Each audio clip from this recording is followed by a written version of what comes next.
All right, it is 7 o'clock, so I will call this meeting to order. Well, can we get a roll call? Sure. First, Lyons, Here. Link, Yes. Malinowicz, Here. Hartdraft, Here. Robler, Here. Steele, Dick, Here. Horn. Okay, thank you. So you should be in receipt of the May 4th, 2026 regular meeting minutes, and hopefully you had a chance to look them over. If there's no discussion, looking for a motion to approve. Make a motion to approve the minutes. Is there a second? Support. Okay. All in favor of approving the May 4th, 2026 meeting minutes, say aye. Aye. All opposed, say nay. Okay, thank you. There are no public hearings or special presentations tonight, so we'll move on to item 5.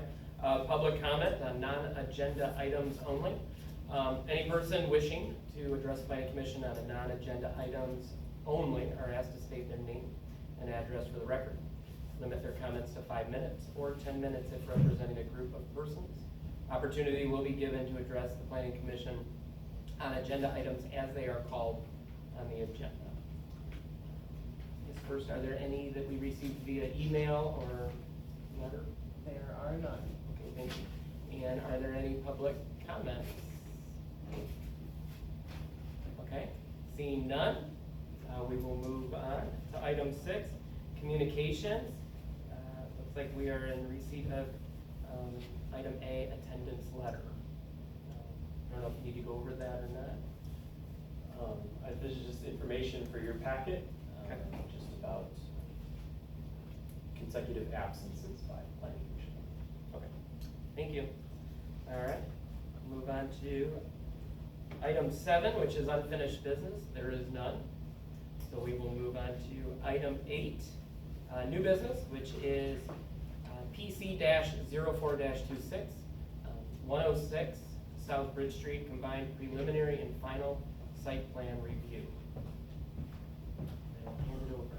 All right, I can give a background on this request. So the property owners and the applicants are here this evening, Robert and Sarah Pagel, who will be able to share about this request as well. But just by way of background, this is a site plan review in front of you for 106 South Bridge Street. The property is just about 7,300 square feet in size, so it's a relatively small property, and the majority of the property is occupied by the building itself. This is an existing 2-story building. Presently, the first floor is largely unoccupied, with the exception of the ice cream garage businesses in a portion of this building, and then there are residential apartments. I'm not sure if it's 1 or 2 on the second floor presently. The property is zoned Central Business District, so that's within our downtown district. It's also within the city's historic district. The applicant is seeking to establish in the ground level or the main level of this business a new market with vendor booths for small businesses, event space, and a commercial kitchen. That specific use of vendor or booth space is not listed or addressed in the zoning ordinance, but the Central Business District zoning does allow for a great variety of permitted uses within a building that include retail sales, restaurants, delis, markets, and things of that nature. So what they're proposing to do fits within that use category in the Central Business District.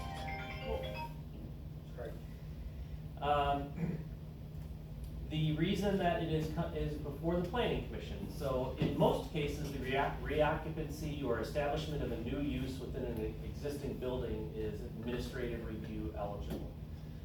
The limit or the threshold is anything below 2,500 square feet is administrative eligible. This is just slightly more, about 2,700 square feet is that ground floor space in that building. So that's what's triggering the need to come before the Planning Commission for review and approval of this site plan. And there also, typically in the zoning ordinance, is a 2-stage plan review process. Preliminary site plan review in front of the Planning Commission, followed by final site plan review. but the ordinance does give the applicant the ability to, at their risk, combine the two stages into one. So just, they are essentially seeking to skip the preliminary stage. They've provided their site plan based on this being a one and done kind of a thing in front of the planning commission as part of combined preliminary and final site plan review. And we have done that in the past as other projects, largely ones that maybe consist of reoccupancy of an existing building or an existing established site. So that's, it is something that we've done before. So that is one thing that you would need to consider. You could, for example, say, no, this project is too complex for whatever reason that you'd like to treat this as preliminary this evening and require them to come back a second time. Or you can simply approve it as final, if you would like, if you feel comfortable enough to do so. So we did share this request internally across the different departments. We did get a couple of comments from the police chief and the DPW director. Both mentioned, requested or expressed, parking as being a concern for this particular site, and suggest that the planning commission at least discuss that with the applicant this evening. And then we also provided a detailed review letter for you. That's the way trim letter dated May 27th. We noted just a couple things that I would suggest that you discuss with the applicant.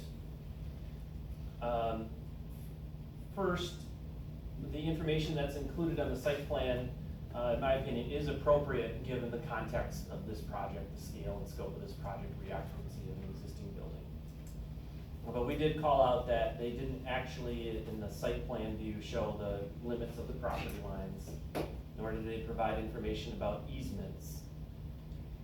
And then we also call out there in item 1 that they should make a note, because their plans did show proposed building signage, which is fine, but technically the planning commission wouldn't review and approve the signage. That would be a separate approval. I do want you to know that the applicant, after receiving our letter, did already jump on some revisions to the plan set. I'm sure they can share with you. Essentially, it appears that they've been able to address essentially all of their issues in some way or some manner, so they're certainly prepared to speak to the issues this evening. But they did provide an ALTA survey of the property that shows the property lines, and it does confirm that there are easements, and that this property has easements to the properties to the south, which I'm sure they could share a little bit more about the extent what can occur within those easements. So that does answer that, one of the questions I had in number 1. With regard to parking, so that's my comment number 2 in the letter. The zoning ordinance, being that this property is located in the central business district, grants a blanket exemption for all uses within the central business district from having to provide their own parking on their own property. If they have room to do so, they're able to do so, but the ordinance doesn't require it. And that's basically, given the fact, or the reason that that's in place is because the city has decided that we intend to provide public parking for the downtown district. So that's a combination of on-site, off-street public parking lots and on-street parking spaces. But especially considering that they may have access to the property or properties to the south by way of an easement, maybe they do have some access to some parking for their patrons to the site. So I think that's something that the planning commission should explore with the applicant. The third comment is with regard to the dumpster. So there is an existing dumpster that's shown on the plan. It's not on their property, but it's on the property to the south. And so the applicant can explain how, if and how they have access to that dumpster for the use of their use. Our comment number 4 is just, again, that really the only vehicular access for unloading and loading would be kind of in either, I guess, on street. But there is some space in the back of the building there.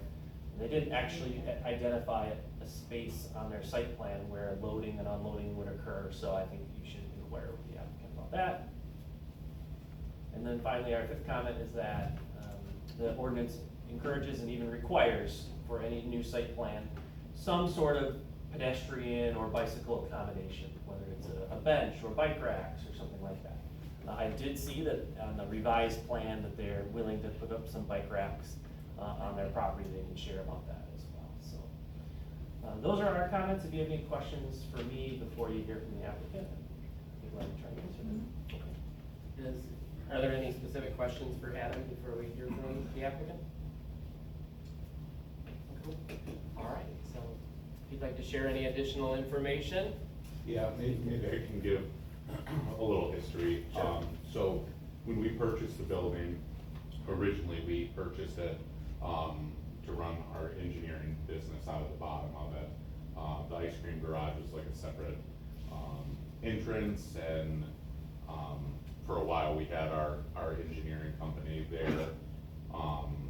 And being in the downtown Linden area, I saw very early on in us being there that there is a need for things in downtown. A lot of my engineers were like, we don't even know where to get lunch. The brewery wasn't open yet, so they were like, we don't even know where to go. So they'd have to get in, and part of having the building, I would see so much traffic, but not a lot of people stopping in and having foot traffic throughout the downtown area. So we talked, and my thought process was for it to be a closed door office is really doing the city a disservice as well as the downtown area. It didn't make sense to have an engineering office with a closed door and employees in it when it could be used for something to revitalize or bring something to downtown. So that led us into a lot of different avenues. I think Ellen can tell you, we've been through many different plans and many different like what could be's. I took classes on like farmers market style things. There was a class I took down in Ann Arbor from Argus Market, where it takes like farmers and brings them into the area. We sort of ended up on this, which is basically like a market style, but our biggest proponent that we're trying to provide a service for, but then also provide something for the downtown area, is to have a platform for small businesses to get a start. We had a small business that's grown. We were given opportunities, we were given a space, we were given a platform, and we realized how beneficial that was. So we just wanted a place where small businesses like the ice cream garage can better themselves, right? And become bigger and grow. And that's why, like, even with the ice cream garage, the setup that she had, Angie, was all the traffic was outside, right? You would see a line of people down the road when she would open. If weather was bad, her doors got closed, right? Business wasn't open because literally everybody was outside. As far as a business model, not a great business model, right? If you have 2,700 square feet of inside space, you can bring the people inside, right? So we went through a lot of different revisions of what our plans would look like. But right now it's like a market style where we would have the ability to have open space like events. We would also have small booth setups where people could rent booths. We also decided a commercial kitchen would be a good idea.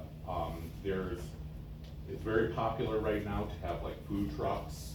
I'm sure all of us have eaten at a food truck. We love seeing food trucks. They have to have a commercial kitchen space. So we've actually been talking with Flint Farmers Market. We actually hired the lady who ran Eastern Market down in Detroit. She's actually helping us with our commercial kitchen, just to be able to handle food, small businesses even. So let's say we have like a friend who has a pickle business, right? He has to have a commercial kitchen to sell his pickles, right? He doesn't have necessarily access or know how to get access.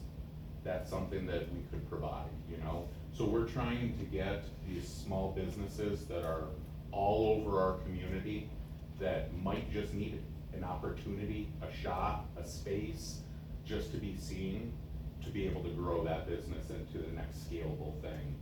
I think the Fenton Linden area is full of good small businesses who have blown up, like if you look at the Crust or the Laundry or other businesses like that, who have started off small and then gained success.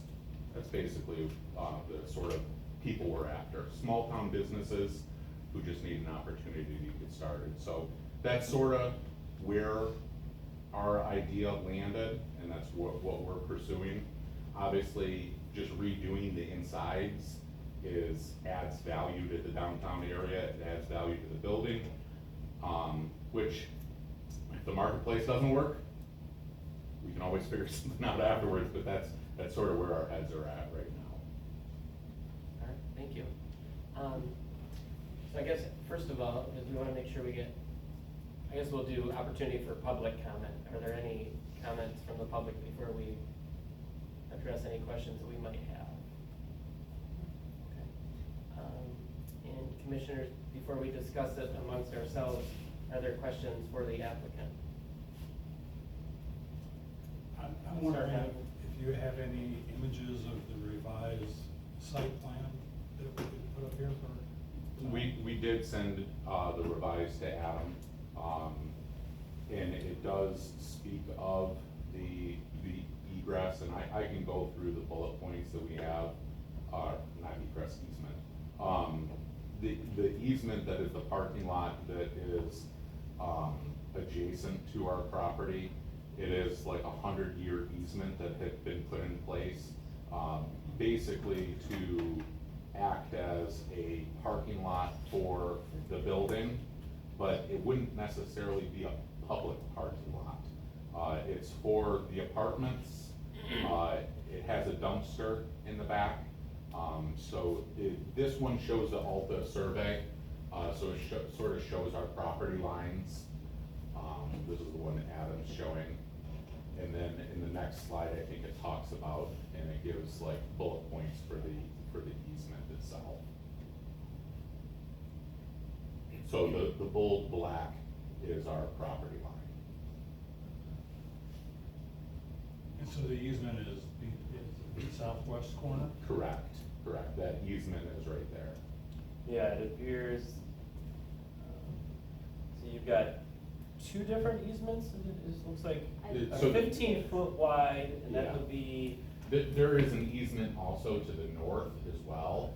Like if you look at our property line, it actually goes through the building that's on the corner. It's like 3 feet of the building that is our property line would be the old bank or whatever the corner building is currently. And the neighbor on here that would be just south of us I don't remember my orientation, I think it's southwest here.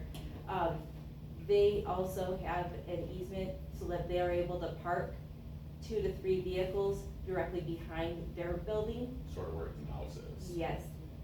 So that area that's kind of boxed out, even just a little bit to the left, that kind of dotted line there, that's where they have parking available to them.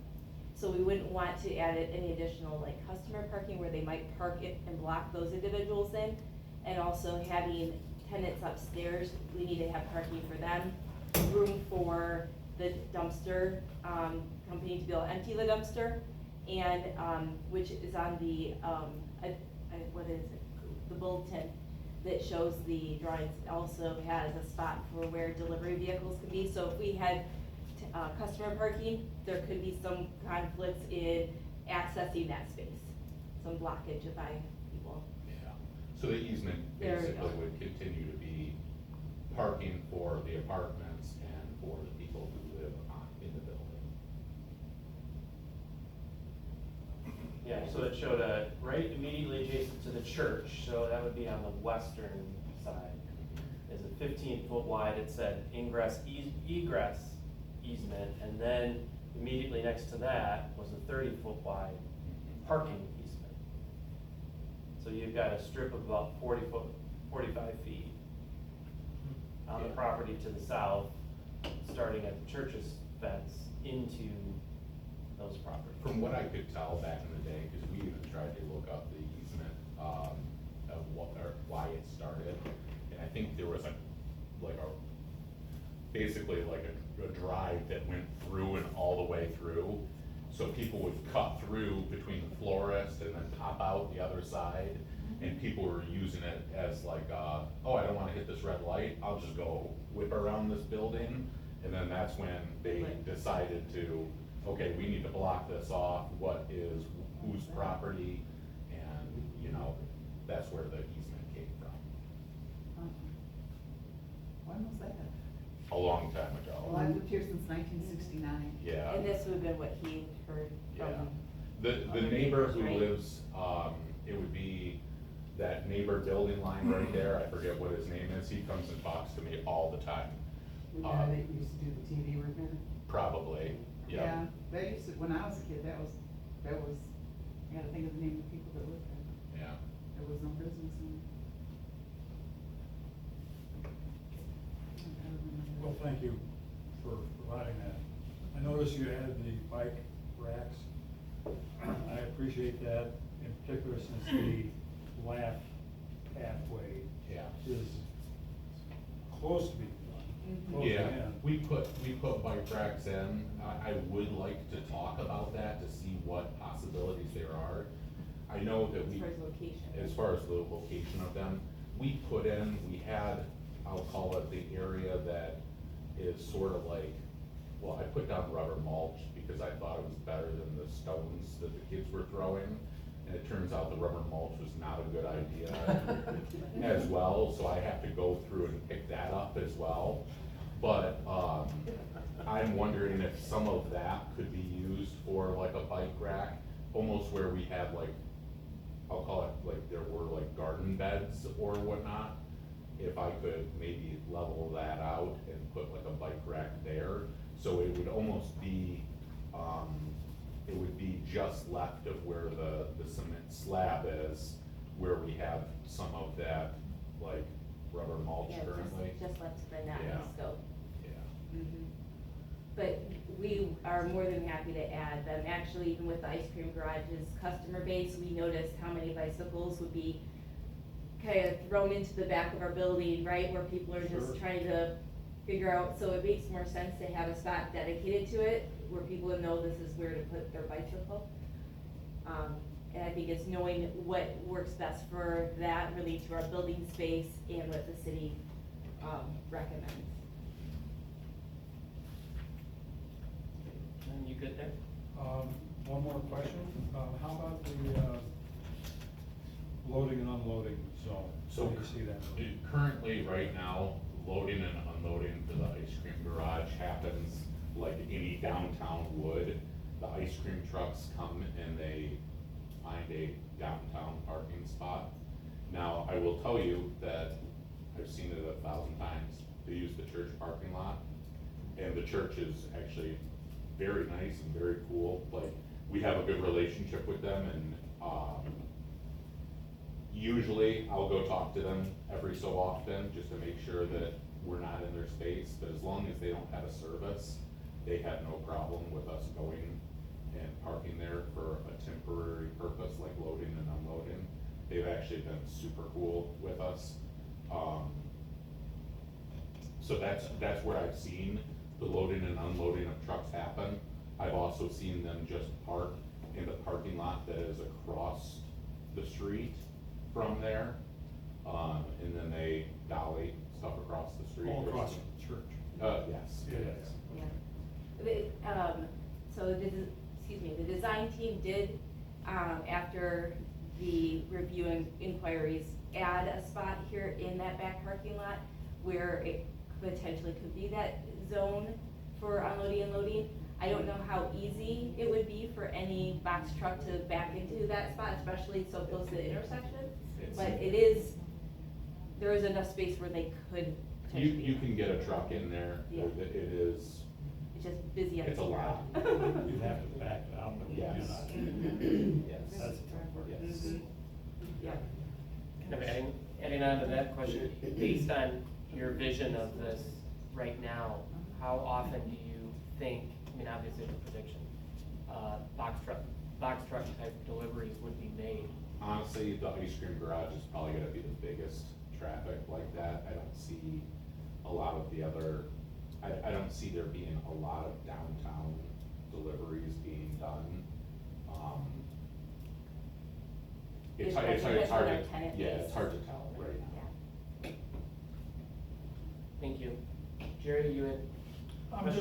Are you sharing the dumpsters, is that, I know like on behind the Masons and all that, that whole group shares those couple, So our dumpsters. dumpster is ours Oh, right now. okay. So the dumpster that's on the easement is ours. Okay. Yeah. We the- paid that fee. Yeah, the building that's south of us, would take their trash out, and I told them to stop, cause I have a dumpster back here. I was like, just throw it in there, I don't care. So they do use our dumpster now, but the dumpster is ours. Yeah, and based on the needs of our tenants, we would, right now it's showing 2, we currently have 1, I think is it, wait, is 10 it yard. 10? Yeah, I think it's a 10, maybe it's a 20. 20 is probably what we use, we've been using dumpsters doing this project, Yeah. so. But anyways, if we needed to add an additional one, there is enough space where they'd be able to, or do a larger one. Mhm. Question, on your floor plan, and just so I'm clear, you're doing, you have a chance of doing small booths inside? Mhm. Are those permanent booths? No, it would be, booths that can be sort of moved around, or, so the thought process is we could open it up to be like an event space, Okay. where we could set up tables and stuff like that, or if we had a farmer's market, we could set up booths, basically, that would be just, we would have probably, so the ice cream garage will be a full-time tenant there, and then we'll probably have one more booth that it will be a full-time permanent booth. What that will be, I'm not really sure, I'm hoping it's some sort of food, but we don't have a tenant yet for it, we haven't really asked around, Well, but. we have a lot of people that inquired, but we needed to make sure that we were able to give them a time period Yeah. before, so they could plan accordingly. But we do have a lot of interest, and we would like to bring in food options. As far as any permanent build-out spaces, it would be those that would be providing food services, anyone doing merchandise, retail, fresh garden goods, or whatever it might be. We still have to look into what those booths Be a would be, but temporary. they'd be more temporary breakdown style. And then the second question would be about the, commercial kitchen that you're talking about. Yeah. Can I have a little bit more information about how you would handle that situation? Is it just one vendor, or are you looking to rent that out also Yep, to more than one? It would be a rental, yep, so Okay. it would follow the model that Eastern Market or like Flint Farmers Market has. We actually talked to the Flint Food Works, who runs the Flint Farmers Market. I'm trying to remember what his name is, but he just stopped by our building. He said, because we actually asked him, is it something that he could take on and run as well? And he was like, he's too busy, he lives in the Fenton area. But he was like, I'm too busy, but he will, because their business model actually doesn't handle food trucks or very small. So he said anybody, and he also has a wait list. So he said, anybody on my wait list, I'll throw to you. Anybody who fits this criteria, I'll throw to you. So he was in full support, and there is a business model behind that rental space. Because a lot of people don't need a full-time commercial kitchen. The beauty of what we're trying to do is, let's say somebody came to us and said, hey, we'd like to just do a full restaurant in here. It could convert to a full restaurant if we needed to, right? But that's not necessarily where our vision or our passion is opening up a full-blown restaurant. We would rather give an opportunity to small businesses right now. Okay, thank you. Yeah, I'm just trying to understand, I know you're still trying to figure all this out, but how often would it be open, how many, I'm just trying to get a sense of how many people would be going there daily Yeah. basis? Are you talking the market or? Right, to the public, like how often would the public be able to go in there? Yeah, I think it would be open 7 days a week, probably during normal business hours, right? The commercial kitchen probably would be a little bit different, we would have a separate entrance that, you could go into. But as far as the actual market itself, we would have probably normal business hours. Right? And in the floodplain, of course, you have a bar. You have to be looking for a liquor license or? That is something that we had talked about at one point in time. I applied for one, and Ellen and Kristen can probably give you more information about that. Because I think at the time, we were so far away in our project that there was somebody else requesting it, so it went to that other person.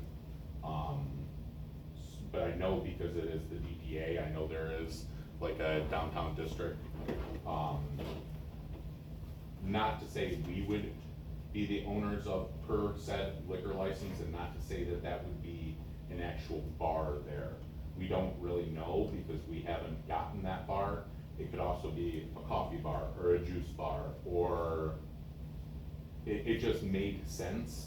Also with it being like an event space, we wanted somewhere like if you were having like a birthday party, you could hire bartenders, which they have like mobile bartenders that you can bring in and get like temporary daily liquor license or whatever. So we just wanted a spot, not necessarily that that would be a permanent bar location. It would just be there, if that makes sense. We're trying to plan ahead to provide a variety of services, you know, as things evolve, instead of continuing to try piecing together things later on, just trying to have one clean set plan. One of the things that, that we've seen in like different areas we've visited is even like pop-up events, they call it, so it's like, pop-up dinners. So you'll have like a guest chef come in from out of town, he'll prepare a meal and have an event that he sells tickets to. And those tickets, you know, they can have a bar, or they can have like a wine pairing attached to the pop-up dinner. You know, and our thought process was to bring in some cool ideas that, you know, other areas are doing that aren't necessarily like permanent fixtures to downtown, but like if somebody had like a, you know, was going to culinary school and wanted to rent the area for like a dinner, right? They could rent it, have space, and bring in their own people and stuff. I have one last question before we turn it over to the commission here. Again, kind of trying to predict out, which I know is tough. Yeah. But if, in your mind of what a successful day would look like in this operation at its full capacity, how many people would you envision patronizing this in a given day? So we can have an idea of like how that translates then to potential foot traffic, but also car traffic and parking, et cetera. I think when it comes to car traffic, I think if you just stand on the corner, car traffic's not gonna change, whatever we bring in. Car traffic's ridiculous on that corner. But what I don't see is a lot of foot traffic in the downtown area. So what I'm trying to do is provide a service that people, instead of driving by Linden, stop by Linden, right? There's so much to this small town. Since we've had the business, we have enjoyed, we take walks here with our kids. We live in Fenton, but we come to Linden to take walks, because of the river and, you know, the water and, the downtown atmosphere, you know, but we enjoy that, but also to the same extent, there's not a lot of places for us to stop, right? Unless she's getting her makeup done or her hair done or getting a spa somewhere, there's not a lot of places for us to go to, right? When I think of a downtown area, like, I mean, I was just in like Rochester, New York, and I sat in a coffee shop, while I worked and handled some business. And then I went next door and I got food at an amazing restaurant. And then I went down there and went like window shopping in the next door. if we could centralize that into one building, so I don't think we're gonna be adding, to get to your question, I don't think we're gonna be adding to car traffic, but I would love to add to the foot traffic of Linden. I would love people to have a reason to stop in and be like, I need to go check that place out. Right. So how many people are gonna be stopping by? Hopefully a ton. It is hard to say though, just from us working at the building during the ice cream garage days, some days there would be nobody. It's a nice night, but no one's there. But then another day, she's got like 2 baseball teams or softball teams lined up outside, and so it's hard to even, like, probably for her to predict, you know, certain days and times, but it also will depend on which vendors we end up actually getting in and how people respond to those vendors. We would like it to be where everyone's like, oh, we're so excited, this new vendor's here in this building. But we don't know what those volumes will be, and that is a really good question that, hopefully we can give a better answer. I think my ultimate goal would be is if we had like a food vendor come in, that food vendor within a short amount of time is gonna outgrow the space, and instead of being a food vendor for us, we'll take another building downtown and become a food vendor downtown. Our goal is to grow small businesses, and that's what we're trying to do. So, I mean, we have experiences with small businesses, not per se this business, but giving people the expertise. I've also been in contact with the small business of Michigan. There's a group that's run out of Kettering, and they are involved in our project to try to bring in the resources for small businesses who will be needing a space. So we've had communication. We haven't pulled any triggers yet because we've been waiting. I don't know if you have done any construction projects in your house lately, but it is difficult to get anything done. This was supposed to be done over a year ago, so we're getting to the point that it's making progress.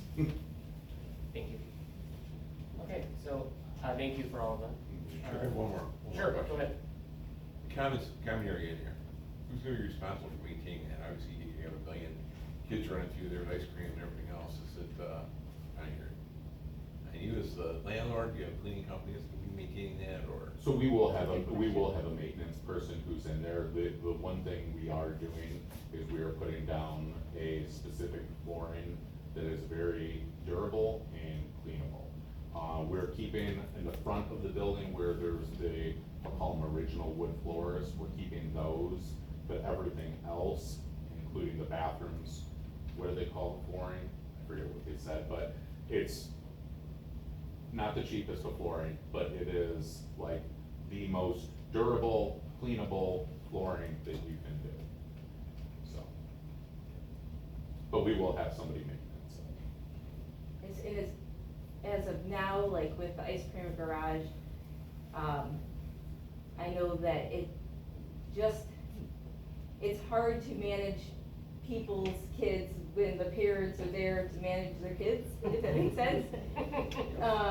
Or not. Yeah, and so I know that even from an exterior aspect, it can be challenging at times to make sure kids aren't throwing stuff into the road or whatever. And so I'm not sure where the responsibility boundary falls in some of those aspects, but we definitely want to make sure that everything stays nice and organized and following rules. Well, just so you know too, for your wood chips and your gravel area, they actually do make a glue, you can spray that. I put it down. Trust me, I got the extra strength stuff and I glued it down. You will be surprised at how many people will cut through an area, and even if it is a mulched area, treat it like it's sidewalk, that people don't respect property, I'll tell you that right now. I have seen it 1,000 times. People will, they'll just go right through it, kids grabbing handfuls of it. So I put down that glue, it didn't last more than a couple months. Because once you get people stepping on it and stuff like that, that glue starts breaking apart, and then you got loose chips. It's meant to keep wind from knocking over. Correct. Yeah. A child. Yes. Yep. Any other questions for the applicant before we turn it back over to us to discuss? Nope. Okay, thank you. I have a comment. Okay. I mean this sincerely, trying to be helpful. If, when you get your state inspection, because you're gonna have a health situation, if they were really splitting hairs on you, I think, just looking at what's here on the plan, that your bathrooms, at least the men's bathroom, might not pass ADA rules. So have your designer just look carefully at Yeah. what's in there. So I think both bathrooms are supposed to be Barrier free, is what you would probably. yeah, it could be a men's or women's bathroom. Well- Yeah, The one on the west. yeah, but they're supposed to both be handicap accessible is Yeah. what, I'm sure they are, just, yeah, press them a little bit, Yep. make sure they are. yep, I'd hate to see a, yeah. have to And, change and maybe something. one of them can be handicap accessible, but the other one doesn't have to be. And that's a very right? good point for unisex bathrooms. Yes. That's Yeah. absolutely correct. Yeah. Yeah, we didn't want to have a men's only or a women's only bathroom. Then you get into a whole can of worms that I didn't want to open. There you go. I just wanted it to be bathrooms, single stall bathrooms, that's it. I'm done. Alright. Thank you. Okay, so I'll turn it back over here. We'll start down, Brad, do you have any comments to discuss or any concerns? No, not really. So, it's an interesting concept for us to be discussing for the downtown, so. John? No concerns? I think I like the flexibility idea behind it. It allows you to adjust with whatever's working at the time and even make adjustments down the road. So, and I think it's great to have more businesses in downtown. I would say the exact same thing. Yeah, and same exact thing. I think it's an interesting business model, and I think it would be a great use of that space, so. Okay. Mr. Chair? Yes. And I'll call to your attention in my staff report for you. So this is earlier in the agenda. There is two recommended motions. One would be if you felt you need more information to postpone, or there would be one to approve, but I would recommend if you were inclined to do that, to do it contingent on a revised site plan, essentially what they just submitted already, that we would just administratively on your behalf ensure that that revised site plan addresses those 5 items noted in our review letter. And if you had any additional contingencies that you want to add, you can add additional, but that's the framework for a motion for someone. Okay. All right. So, would anyone like to make a motion? I'll take a shot at it. I would propose that the submitted project be approved as submitted, including the recently received official survey by a licensed surveyor, and pending a review of that by our consultant. If that review is in compliance with all the questions asked, then he'd be given provisional acceptance on his submittal tonight. Does that sound about right? I think we got it. Yeah, that's what. Is there any second? Oh, that's a good, well, Do you want us to read exactly what it? yeah, let me modify that. If you'd like to do that, sure. Well, yeah, Brad's got a good point. So this was my intent, but I didn't specifically say it. As to be clear that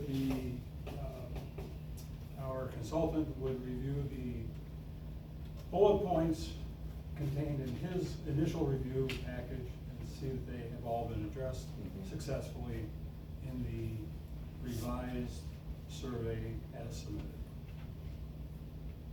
It's not very different, but it's a little more complete. Second. All right, is there a second? I'll second. All right, Nicole? Yes. Roll call. Hartranft, Yes.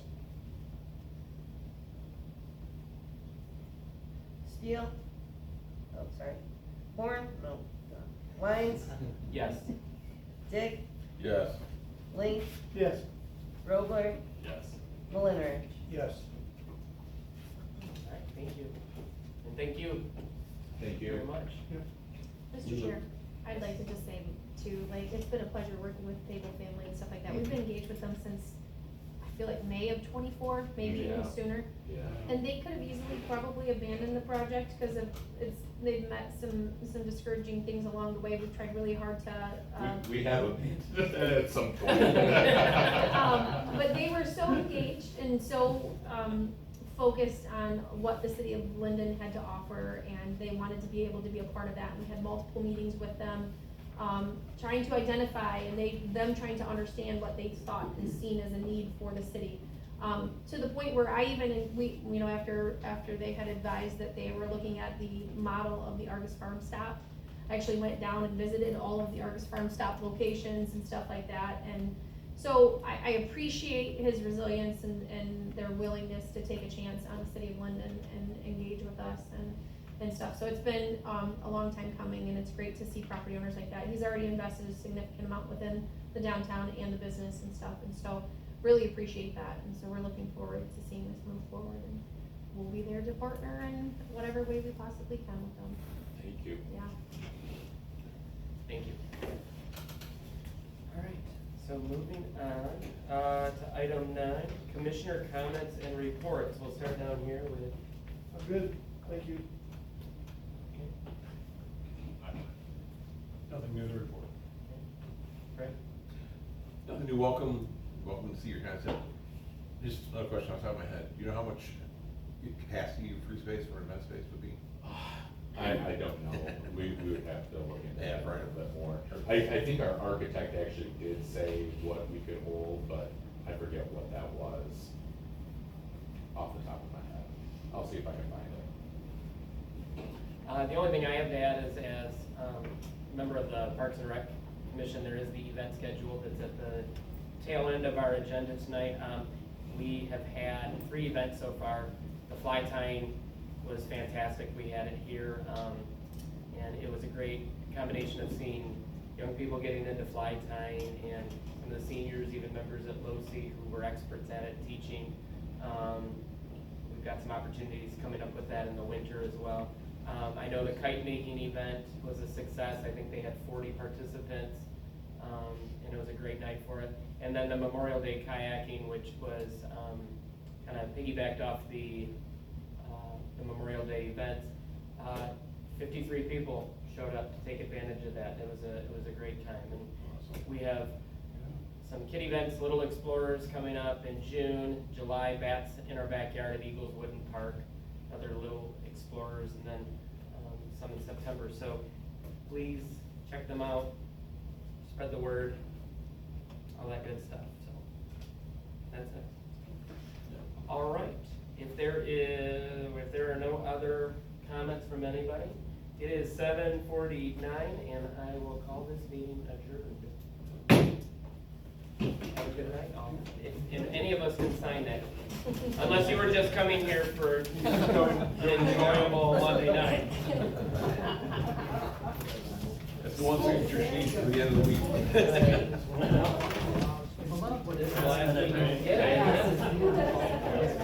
all right. Okay, you picked the right meeting. I don't know if there is.